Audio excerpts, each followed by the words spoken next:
Sobat Jogja Body Show yang tercinta, kali ini kita akan diskusikan masalah hubungan antara fisik dan jiwa.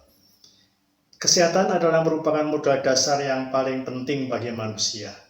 Jika kesehatan terganggu, maka kita tidak bisa bekerja dengan baik, tidak mampu menikmati hidup dengan nyaman. Ada suatu pameo, kesehatan itu bukan segalanya, namun jika tidak sehat, maka segalanya tidak ada artinya. Menurut definisi World Health Organization atau WHO, kesehatan adalah suatu keadaan kesejahteraan jasmani, rohani, dan sosial secara utuh, tidak hanya terhindarnya dari penyakit dan kecacatan. Telah diakui bahwa antara emosi, pikiran, dan tubuh terdapat hubungan yang sangat erat. Jika seseorang berpikir, maka terdapat suatu perubahan pada otaknya yang berupa perubahan elektrokimiawi. Jika emosi timbul, maka muncul pula perubahan hormonal pada tubuh. Pikiran karena itu bersifat abstrak, tapi juga berwujud substansi materi juga. Antara kesehatan jasmani, rohani, sosial, dan spiritual terdapat kaitan yang sangat erat. Kesehatan jasmani akan mempengaruhi rohani. Rohani yang sehat akan mempengaruhi kesehatan jasmani.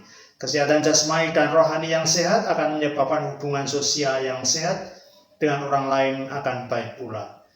Spiritual yang sehat akan menjamin jiwa dan pikiran yang sehat dan akhirnya membuat fisik lebih sehat.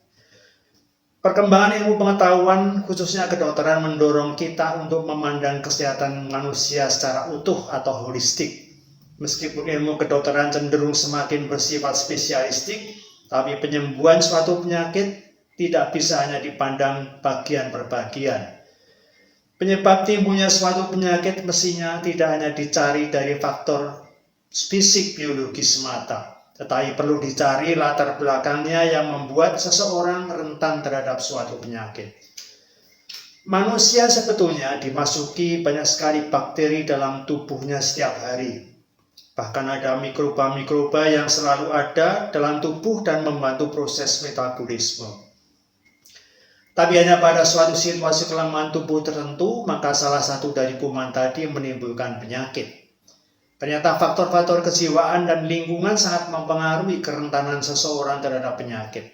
Seorang ahli penyakit jantung misalnya tidak tepat jika hanya memperhatikan kondisi jantung pasiennya, tanpa memperhatikan faktor-faktor yang memacu timbulnya sakit jantungnya. Penelitian kedokteran menemukan bahwa terdapat hubungan yang erat antara depresi dengan terjadinya serangan jantung dan kematian. Jika seseorang mengalami depresi, maka akan menurunkan produksi limfosit yang akan menurunkan kekebalan tubuh, melemahkan kemampuan otak, dan meningkatkan risiko terkena sakit jantung. Emosi kemarahan sebetulnya perasaan yang bersifat maya, tapi juga berwujud bertambahnya hormon adrenalin yang merangsang sistem pembuluh darah. Perasaan segar dan berbahagia selalu menimbulkan hormon endorfin.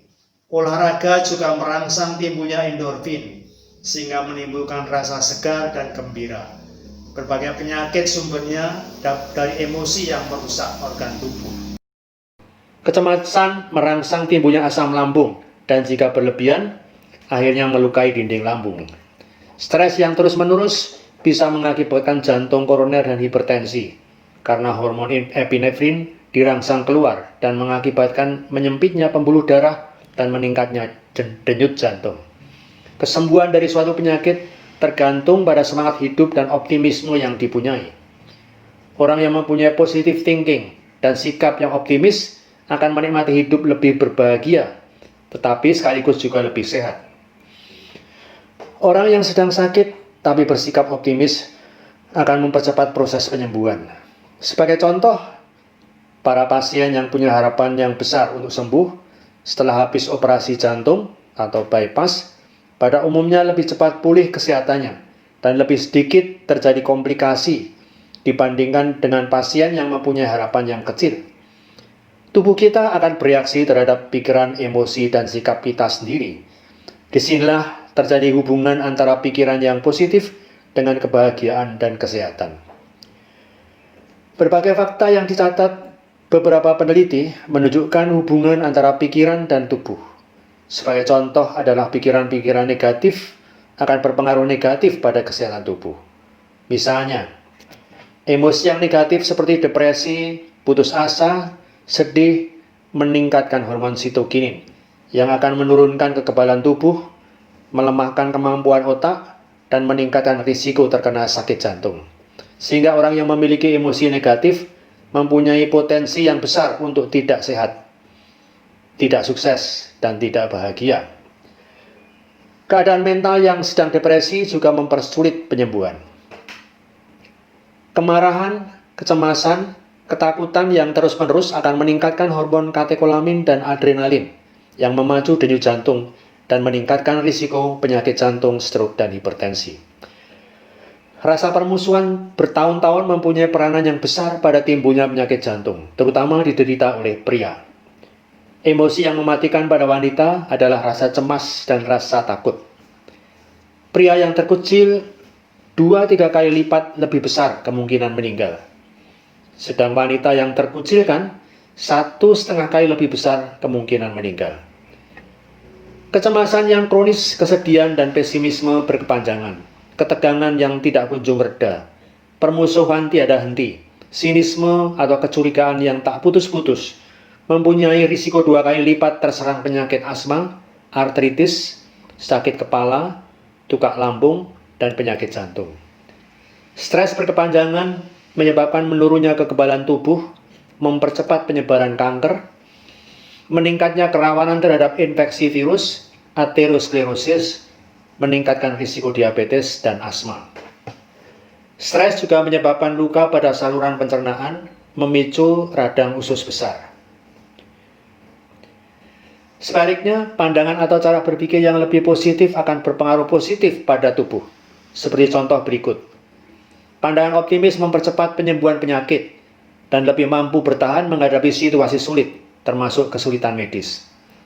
Orang yang merasa hidupnya tenang dan menyenangkan mempunyai peluang umur panjang 3 kali lipat. Orang yang mampu mengelola hidupnya seperti itu tentu juga berpeluang besar, lebih berbahagia dan lebih sukses.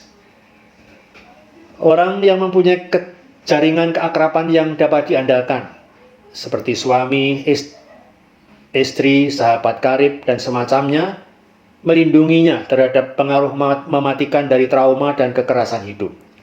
Kemampuan menjalin hubungan keakraban atau human relation merupakan modal yang besar melancarkan hubungan bisnis dan karier. Menurut agama, bersilaturahmi juga akan memperpanjang umur dan memperbanyak rezeki. Rasa bahagia dan juga olahraga akan mengeluarkan hormon endorfin yang akan meningkatkan kekebalan tubuh dan menurunkan ambang rasa sakit, meningkatkan rasa segar dan ceria. Jadi rasa bahagia sendiri akan meningkatkan kesehatan. Emosi yang positif seperti rasa empati, kasih sayang, cinta akan meningkatkan kenyamanan dan ketahanan tubuh. Jadi emosi yang positif akan meningkatkan kemampuan tubuh untuk menjadi sehat, sekaligus juga meningkatkan pemrograman otomatis dalam pikiran bawah sadar manusia menuju hidup bahagia dan lebih sukses. Dari fakta-fakta di atas, kita jadi lebih yakin bahwa Tuhan itu condong pada orang-orang yang selalu berpikir positif, berniat baik, dan berwatak sabar. Maka jika kita ingin memelihara kesehatan, berpikirlah hal-hal yang baik dan positif saja. Insya Allah Tuhan akan memberkati orang yang selalu berpikir positif dan baik dengan kondisi kesehatan yang baik. Sobat Hijrah Body Soul yang tercinta, mari kita saling doakan kesehatan dan kebahagiaan pada sesama manusia semuanya. Dengan doa itu, kita pun terimbas jadi ikut bahagia dan sehat pula. Sampai jumpa di lain kesempatan.